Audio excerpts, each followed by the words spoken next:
তো hello brothers, আজ আমি নিতে এসেছিলাম একটা ফুলের বুকে। তার আগে তোমাদেরকে বলে রাখতে চাই আমি লোকেশনটার কথা। এই দাদার লোকেশনটা হলো বসিরহাট টাউন হল মেন গেটের ঠিক উল্টো দিকে। এখানে তুমি যে কটা দোকান পাবে ফুলের দোকান, সব থেকে বলতে পারো এই দাদার দোকানেই দাম সব থেকে কম পেয়েছিলাম আমি। তো যাই হোক, এখানে যেটা তুমি দেখছো এখানে বানাচ্ছে, এইটা এক এক করে বানাচ্ছিল। এটা প্রথমটা বানিয়ে নিল, তারপরে তোমাদেরকে বলে রাখি এটা হলো সেকেন্ডটা বানাচ্ছে। এই সেকেন্ডটা বানানোর পরে আমি মনোযোগ সহকারে দেখছিলাম যে দাদা কিভাবে কিনা করে। তারপরে দেখলাম যে এইভাবে বানিয়ে নেওয়ার পরে ঠিক আলাদাভাবে আরেকটা পেপার কেটে নিল।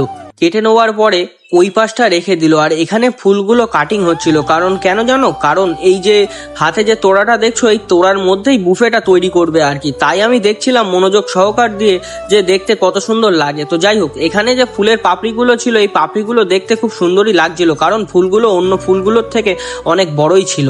তো যাই হোক, দাদা ওখানে কাজ করছিল আর আমি এই পাশটা এসে দেখছিলাম যে এখানে রং বেরঙের কতগুলো ফুল ছিল। এই ফুলগুলো দেখতে কত সুন্দর লাগছে সেগুলো আমি দেখছি আর তোমাদেরকেও দেখাচ্ছি। আর তোমাদেরকে বলে রাখি আমার বুফে কিন্তু প্রায় কমপ্লিটের মুখে।